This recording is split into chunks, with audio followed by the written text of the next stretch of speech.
Boa tarde.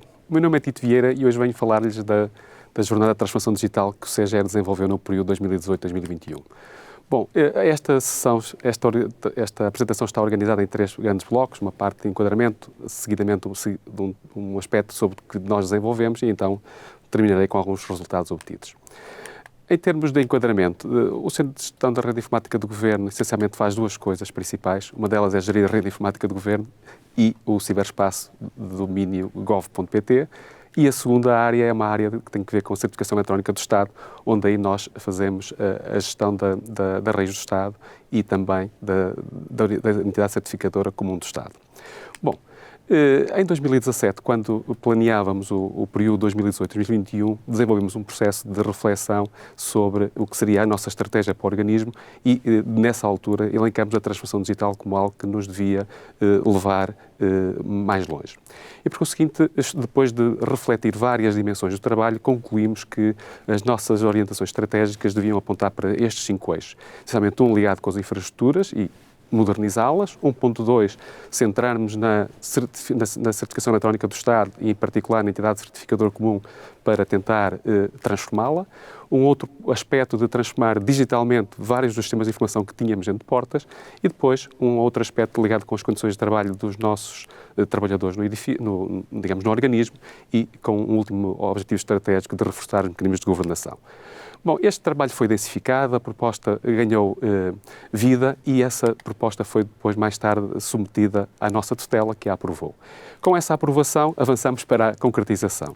E essa concretização levou a que imediatamente saltassem à evidência aquilo que já tínhamos antecipado, que eram os recursos para a poder executar eram parcos. Isso não nos fez parar, pelo contrário, fez-nos ativamente procurar outras oportunidades e desse trabalho submetemos várias candidaturas que acabaram por, felizmente, conduzir a que, no final do dia, conseguíssemos um financiamento de cerca de 2,3 milhões de euros no conjunto destas 3 candidaturas que submetemos entre 2018 e 2019 e que foram extraordinariamente decisivas para concretizarmos a missão que tínhamos com a estratégia que definimos. Bom, e então o que é que, do ponto de vista de trabalho desenvolvido, quais foram as principais ações? Enfim, eu não vou aqui detalhar, porque não há tempo para poder partilhar convosco ao detalhe cada uma das iniciativas, mas elas foram várias do ponto de vista da modernização das infraestruturas, no ponto de vista da transformação da entidade certificadora comum do Estado, da área dos sistemas de informação também um imenso vasto de novas funcionalidades, aqui talvez aquelas mais visíveis para o utilizador final, porque foram novos serviços, foram novas funcionalidades, foram novos sistemas de informação e isso teve maior visibilidade do que, por exemplo, na parte de infraestruturas que estão lá atrás e ninguém vê.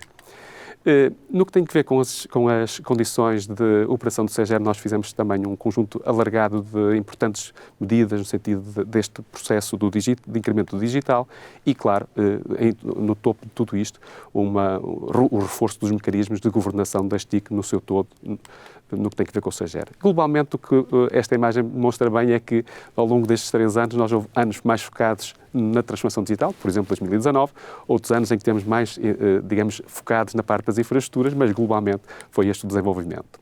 Bom, e com este trabalho, que resultados é que temos então para poder partilhar convosco? Essencialmente, no patamar das infraestruturas, dar nota de que verdadeiramente conseguimos concretizar o rejuvenescimento das infraestruturas principais, das mais críticas, e isso levou-nos a capacitar e a reforçar os mecanismos e particularmente as infraestruturas de comunicação, e isso foi verdadeiramente decisivo para incrementar a nossa resiliência digital, que aliás depois, quando a pandemia chegou, nós tínhamos esse trabalho concluído e foi, digamos, algo muito visível de que nós passamos desse ponto de vista sem nenhum problema de maior.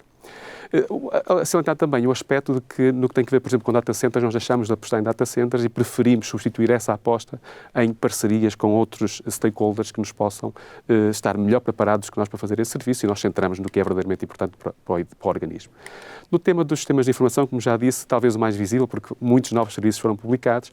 E quando eu digo serviços também essencialmente ligados a sistemas de informação, não é só o que a gente vê, é todo o back-office que foi possibilitado e isso foi muito alargado, com indicadores de gestão, informação em tempo real, tudo isso online, foram muito vastas as intervenções. E, claro, isso resulta depois, no final do dia, num aumento da qualidade da informação e da capacidade de gestão dos vários processos de negócio.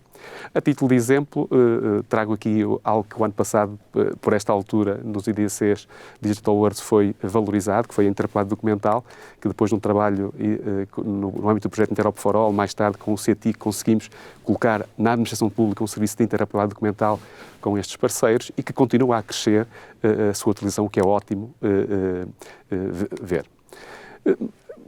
Um outro serviço que lançamos foi o serviço de consultas públicas, em que verdadeiramente aqui o que está em causa é permitir que o Governo possa fazer a consulta pública que entender, dos vários diplomas que entenda, não pela via tradicional passada, que era o e-mail, mas todo um ecossistema tecnológico que lhe permite gerir todo esse processo e as várias fases do processo. Desde abril de 2019, quando foi lançado, até agora, mais de 200 consultas públicas foram suportadas nesta infraestrutura, com mais de 3.000 contributos da sociedade civil, e, portanto, isso imagino que foi algo muito relevante. Uma outra área que intervencionamos de uma maneira muito determinada foi a parte do procedimento legislativo. Aqui reformulamos todo o sistema de informação de suporte a essa atividade e, no que tem a ver com os mecanismos de segurança, eu aqui não vou detalhar muito por razões de segurança, até porque trata-se de matérias classificadas, mas posso afiançar-lhes que foi uma reforma profunda dos mecanismos de segurança que usamos, tornando-os mais robustos e mais flexíveis no acesso a essa informação. No plano interno, em termos de sistema de informação, nós também evoluímos as práticas de gestão que tínhamos em certos processos e deixamos com o e-mail para gerir a informação e passamos a ter sistemas de informação para gerir essa informação. Este é um exemplo do que viemos a chamar SICEGER, em que todos os nossos processos passaram a ser tratados por esta via, com indicadores de gestão em tempo real, com toda a informação disponível online. Claramente apostamos muito também em ferramentas de colaboração e, obviamente, também, nesse ponto de vista da videoconferência, mesmo antes daquilo que agora já é vulgar, que foi introduzido pela pandemia. Portanto, nós, nessa altura, o que tivemos que fazer foi alargar a nossa rede, mas, do ponto de vista do pensamento sobre o tema, já estávamos capacitados. Avançamos com a apificação de vários dos nossos serviços. Este é o exemplo da nossa app que foi desenvolvida e, essencialmente, na área de sistemas de informação foi toda esta dimensão que partilhamos. Na transformação digital da entidade certificadora, aqui os avanços foram ainda muito mais profundos, do ponto de vista de todo um novo ecossistema em que a base é o digital. Automatizamos e trabalhamos no sentido de a tornar sustentável. Este exemplo, esta imagem, julgo que prova bem isso que eu acabo de dizer, que nós crescemos 177% do número de entidades que são nossas clientes de certificação entre 2017 e 2021, até setembro. Um outro dado importante é que, neste mesmo período, crescemos cerca de 31% na faturação destes serviços e, muito importante também, é este aspecto de que fizemos isto, mais serviços, melhores serviços, com as mesmas pessoas. Portanto, o que mostra aqui que o digital incrementou capacidade de reação mais rápida. Há também uma apresentação mais detalhada sobre este aspecto no Digital Awards 2021. Em termos das condições de trabalho no SEGER, procuramos muito valorizar o mérito, temos uma relação de muita proximidade, enfim, a hierarquia não é muito esbatida, e isso leva a que, do ponto de vista do mérito, seja reconhecido, mas não com chorutos, prémios, mas a coisas mais cinzelas, mas igualmente apelativas, e também levamos muito a sério o que são as ideias das pessoas. Este é um exemplo do nosso portal de gestão de ideias que adotamos. Por último, partilhar convosco que tudo isto só faz sentido se a quem nós prestamos serviços, na nossa opinião, também evidenciar que esta trajetória é positiva. E o que aqui vemos é exatamente o feedback dos nossos utilizadores sobre, por um lado, o nosso desempenho e a nossa inovação e a qualidade dos serviços. E, como vemos, também tem sido crescente neste período, o que é ótimo. Bom, concluí então dando nota de que, do nosso ponto de vista, este processo, esta estratégia neste período trouxe importantes avanços e permitiu-nos reposicionar.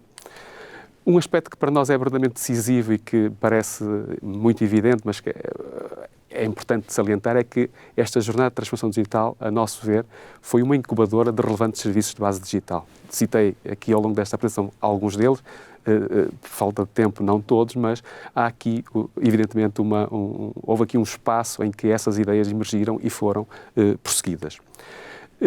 Não foi fácil, foi exigente, é verdade, algumas das dificuldades partilhei-as ao longo desta apresentação, mas o relevante é o que fica, e o que fica é que chegamos às metas que nos propusemos e superamos várias delas. Por último, dar nota de que realmente este exemplo do que fizemos parece-nos evidenciar, ou poder partilhar, que o digital realmente faz a diferença, e quando ele é pensado não no imediato, com uma estratégia, mesmo que seja a longo prazo, ela permite-nos transformar os serviços públicos, mesmo que as limitações dos recursos sejam uma realidade, mas haverá forma de lidar com elas, e o que eu aqui partilhei foi apenas uma das possibilidades que certamente existirão. Portanto, resta-me agradecer a vossa atenção. Muito obrigado pelo vosso tempo.